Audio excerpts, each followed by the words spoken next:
When Victoria Chase, 29 years old, sole heiress to an automotive empire worth $400 million, pointed her finger at Ethan Miller, a 30-year-old mechanic with grease-stained hands and a paycheck of $2,000 a month, screaming those words with pure contempt in front of all his co-workers at the auto shop in East Los Angeles, no one imagined what would happen next.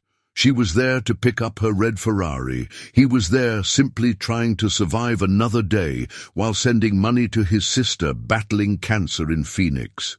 Victoria had caught him looking at her while she spoke on the phone with an arrogant tone, and that simple glance had unleashed her fury. But what she didn't know, what she was about to discover in the following minutes, would shatter every certainty she had about life, love, and who truly deserves respect in this world. Because sometimes destiny hides in the glances that irritate us, and this Los Angeles auto shop was about to become the stage for a story no one would ever forget. If you're ready for this story, write in the comments where you're watching this video from. Miller Auto Shop was located in East Los Angeles, in an area where the gleaming towers of downtown gave way to industrial warehouses and streets stained with motor oil. It was an honest place where honest men repaired the cars of those who couldn't afford luxury dealerships. The walls were covered with tire calendars and faded racing car posters, the concrete floor stained by decades of hard work, the air always thick with the smell of gasoline and metal. That Tuesday morning in November, the shop was full of activity as always.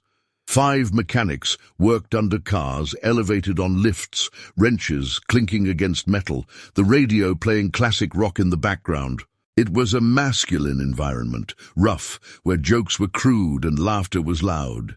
Ethan Miller was underneath a blue Honda Civic, trying to figure out why the engine was leaking oil. He was 30 years old, but had the hands of a man who'd been working since 16. He was tall, with black hair always slightly messy, brown eyes that showed a weariness that went beyond physical fatigue. He wore a blue mechanic's jumpsuit stained at every imaginable point, worn work boots, a red rag always in his pocket to wipe his hands.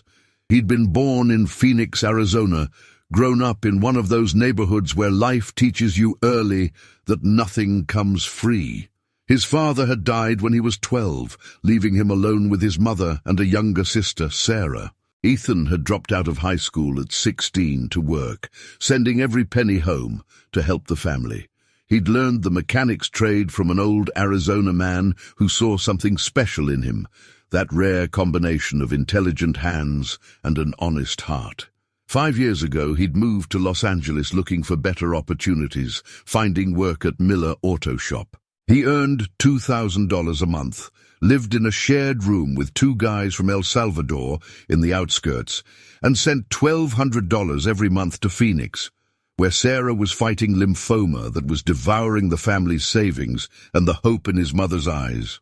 He was a man of few words and many thoughts. His co-workers respected him because he was the best at diagnosing problems others couldn't see, because he never complained, because when someone needed help, he was always the first. But he was also a man carrying sadness like an invisible weight, the kind that comes from knowing that no matter how many sacrifices you make, life keeps taking pieces away. That morning, the shop owner, Mr. Thompson, a 60-year-old man with a face always red from exertion, had entered the shop with a nervous expression. He'd announced that in an hour a special client would arrive Miss Chase to pick up her Ferrari that she'd left 2 days before for a complete service. It was important, he'd said, that everything be perfect, that the shop be clean, that everyone behave professionally. The mechanics had exchanged ironic glances. They all knew who Victoria Chase was, the daughter of the late James Chase, automotive industry magnate who'd built an empire of dealerships and parts factories.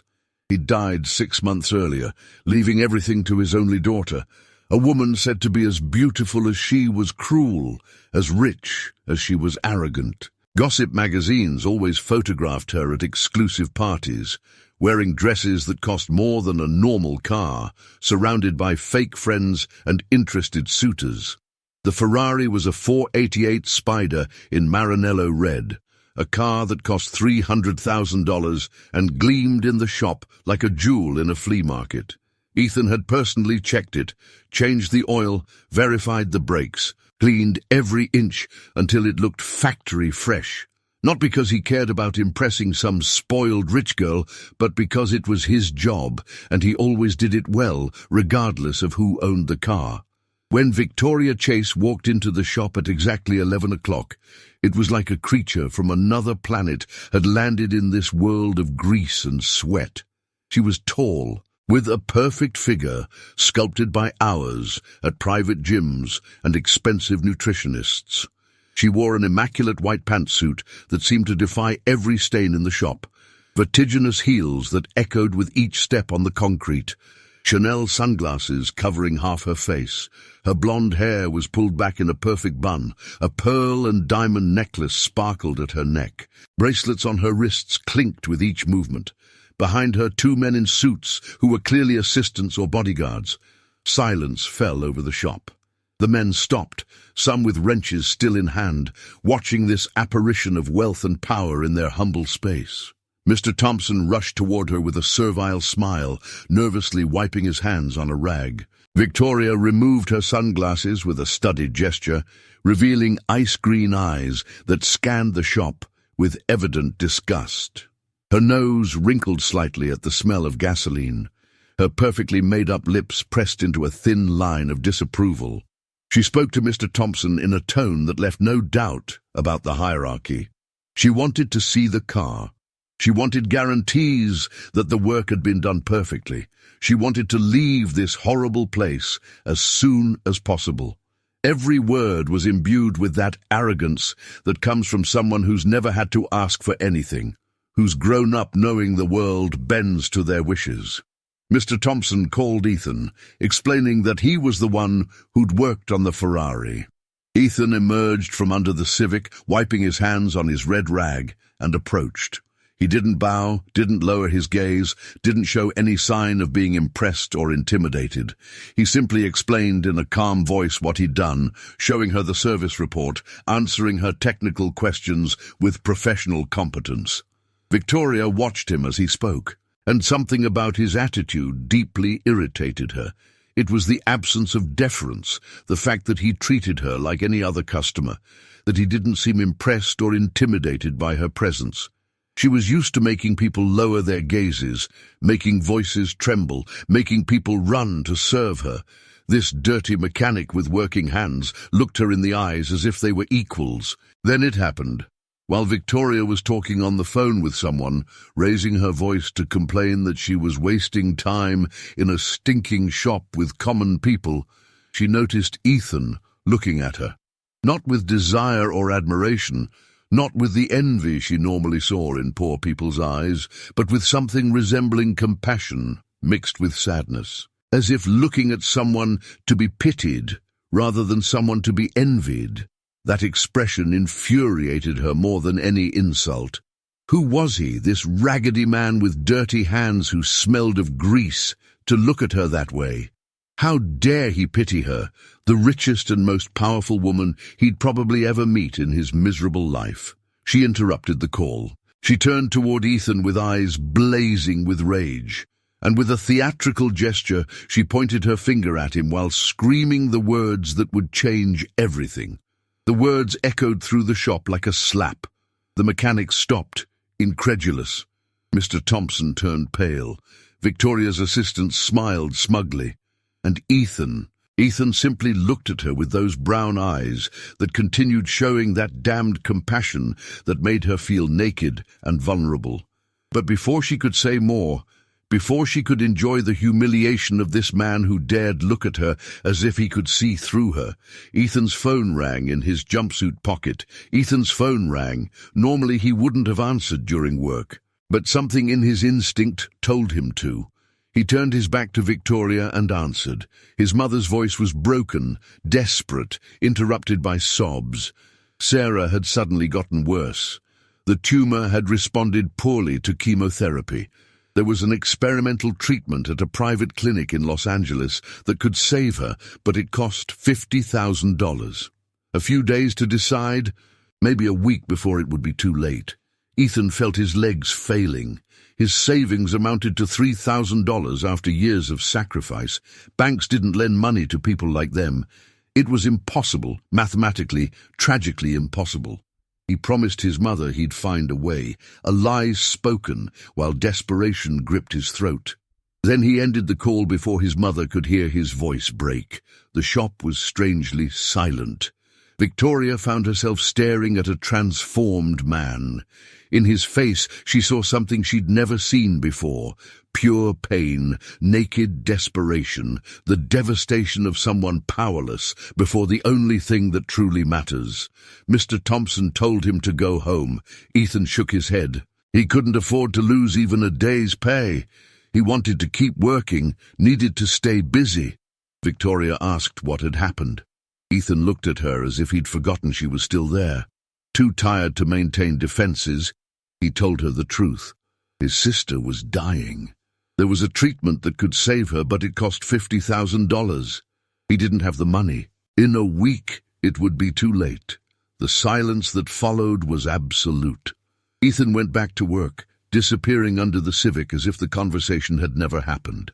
Victoria remained motionless for a long moment.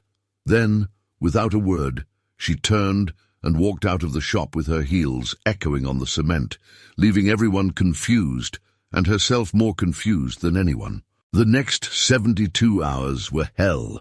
Ethan called hospitals, banks, charities, anyone who would listen. Loans were denied, assistance programs didn't cover that treatment. Co-workers made a collection of $2,000, a touching but tragically insufficient amount. Doctors had given the ultimatum, decide by Friday. 2 days remained. Thursday afternoon, when he'd already accepted the impossible, a black Mercedes stopped at the shop. Victoria Chase's assistant asked for him. Miss Chase wanted to see him, now. Ethan got into the Mercedes in disbelief, crossing Los Angeles to the wealthy neighborhoods. The modernist mansion left him speechless. He was led to an office where Victoria waited behind a mahogany desk. She was different. This story hit you, didn't it? Tap that little like, and don't forget to subscribe to the channel. All right, let's keep going. Black jeans, white shirt, hair loose, no jewelry. She looked more real. Victoria got straight to the point. She'd thought a lot about their encounter. She'd decided to help Sarah. She'd pay for the treatment, all $50,000. Ethan stared at her in disbelief. He asked her to repeat it. She did with irritation. His reaction wasn't gratitude, but suspicion. What did she want in return? No one gave away $50,000 without wanting something. Victoria seemed offended, then honest. She didn't know what she wanted. Maybe to feel less empty, less useless. Maybe she'd seen in him something that reminded her real people with real problems existed while she wasted life at meaningless parties. Maybe she just wanted to do something good before drowning in her own arrogance. There was one condition. She wanted him to teach her what it meant to be normal, how ordinary people lived. In exchange for the $50,000, he'd have to spend a month showing her his world, introducing her to the real life she'd never known. Ethan looked at her for a long time.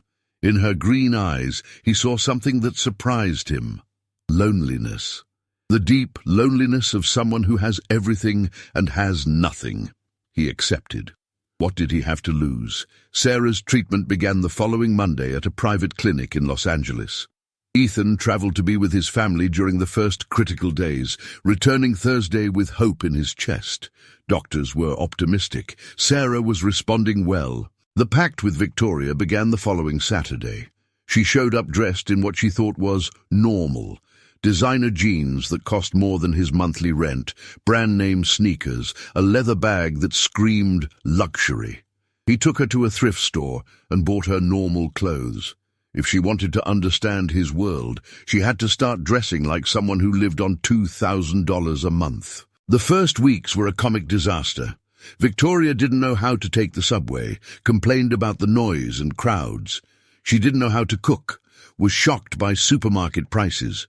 Ethan showed her his shared room, the shared bathroom, the reality of millions of people, but gradually something changed. Victoria began noticing how Ethan's co-workers helped each other without asking for anything in return. Mr. Thompson's kindness, the simple joy of coffee and donuts in the morning, the taste of food cooked together even if it was burned. Ethan took her to Phoenix to meet his mother and Sarah. Victoria saw the humble house, felt a mother's unconditional love, met Sarah, who smiled with light in her eyes despite the illness. That night, as they returned by train, Victoria cried for the first time in years. Ethan also began seeing Victoria differently. Under the armor of arrogance was a woman shaped by a severe father who'd never seen her as a daughter. A woman used to being desired for her money, who no longer believed anyone could desire her for herself. Conversations became deep, on park benches, eating sandwiches, on evening walks through Los Angeles, in quiet moments at the shop. Victoria spoke of her father, who never said he was proud. Ethan spoke of the pressure of being the family's man at 16.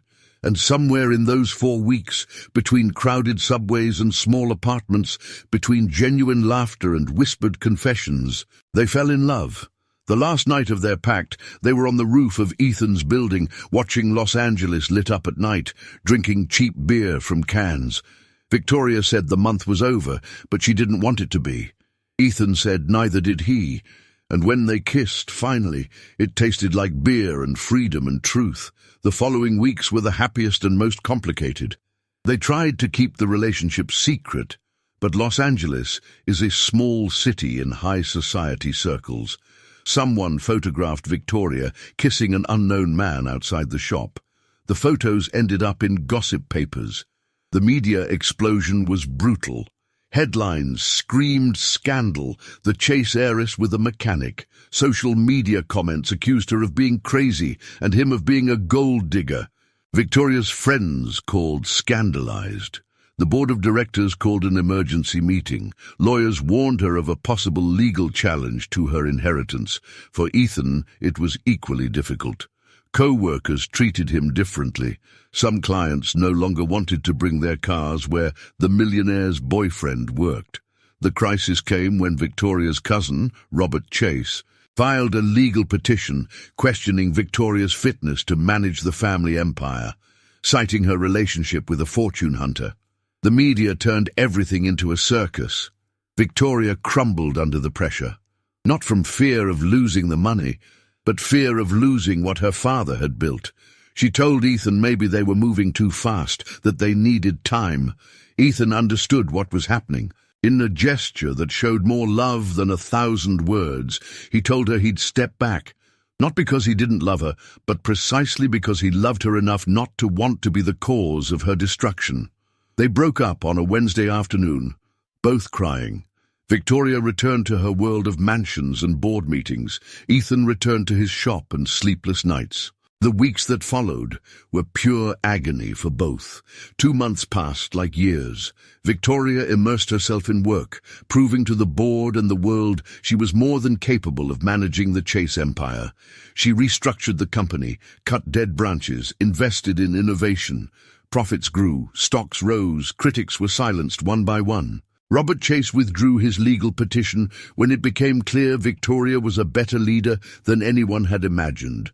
But every professional success tasted like ash. She returned to her empty mansion each night, surrounded by luxury that suddenly seemed insignificant.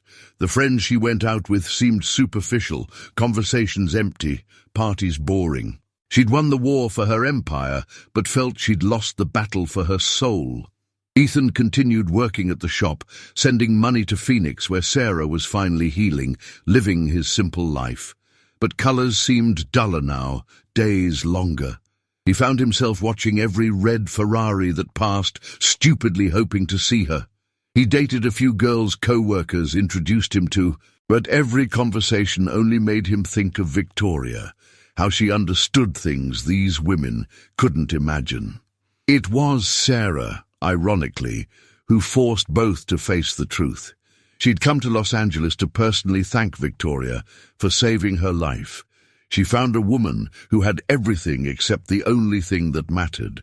And with the brutal frankness of someone who'd looked death in the face and decided life was too short for lies, she told Victoria she was an idiot. She explained that her brother was miserable without her, that he loved her with an intensity Sarah had never seen in anyone, that each day without her was slowly killing him. And she asked Victoria what made her so special that she could throw away that love, because people said it wasn't appropriate. Victoria had no answers, because when Sarah asked that simple question, she realized how stupid it all was.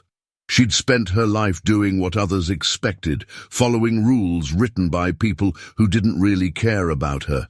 And for the first time in 30 years, she decided to do what her heart wanted.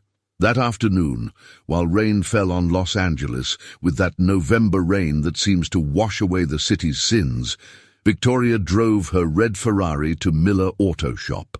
It was already late. The shop was closing, but Ethan was still there as always, working late because going home meant facing the silence. She walked in soaking wet, hair plastered to her face, trembling not from cold, but from fear of being too late. She called out to him. He emerged from under a car, and when he saw her, it seemed someone had stolen the air from his lungs. There were no grand speeches.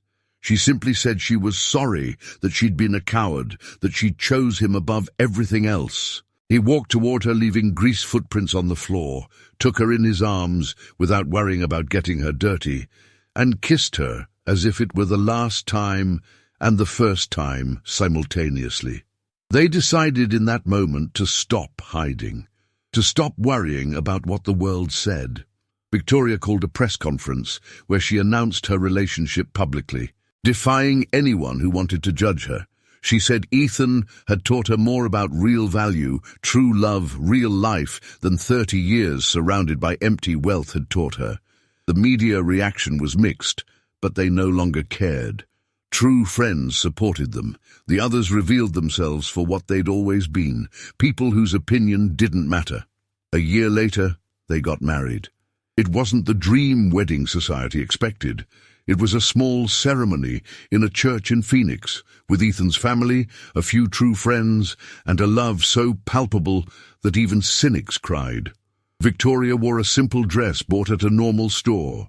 Ethan wore a suit they'd chosen together. Sarah was the maid of honor, still weak but alive, alive against all odds. Victoria transferred much of her wealth to charitable foundations, helping families like Ethan's afford medical treatments that would otherwise be impossible. She kept control of the company, but with a new philosophy, treating employees as human beings rather than resources. Ethan continued working at the shop because he loved it, because he didn't want to be defined by his wife's money, because there he was, simply himself. Victoria visited him during lunch breaks, sitting in the shop she once found horrible, now finding it the most honest place she knew. They had 2 children, a boy and a girl, who grew up knowing that a person's value isn't measured in dollars, but in kindness, not in possessions, but in love. Victoria taught them to appreciate luxury without being slaves to it. Ethan taught them to work with their hands, to understand the dignity of honest work. Many years later, when journalists occasionally still asked Victoria how it was possible their marriage had worked when everyone had predicted failure, she smiled and always gave the same answer. She said that true love doesn't see class differences or bank accounts. It only sees souls. And 2 souls that recognize each other don't need anything else. She said Ethan had shown her it was better to have little with someone who truly sees you than to have everything with people who only see your money. And when they asked if she regretted giving up the life of luxury she could have had, of lowering herself to marry a mechanic, she laughed. Because she hadn't lowered herself, she said. She'd finally risen. She'd risen from the abyss of emptiness she'd been drowning in. She'd risen from the golden prison she'd mistaken for life. Miller Auto Shop still exists today, now co-owned by Ethan, who eventually became Mr. Thompson's partner. And on one wall, proudly framed, is a photo from that first day when an arrogant woman screamed at a poor mechanic that he was fired if he looked at her one more time. Neither of them will ever forget that moment, because it was the beginning of everything. The day two worlds collided and instead of destroying each other, created something beautiful. If this story made you believe that true love exists beyond any barrier, leave a little heart down below to let me know. And if you really want to support stories like this, that talk about real people with real hearts in a world that often forgets what truly matters, you can leave a little "thanks so much" through the Super Thanks feature down below. Every gesture counts, just like Ethan's glance counted more than 1,000 words. Because you chose to stay until the end, and that makes you as special as the protagonists of this story.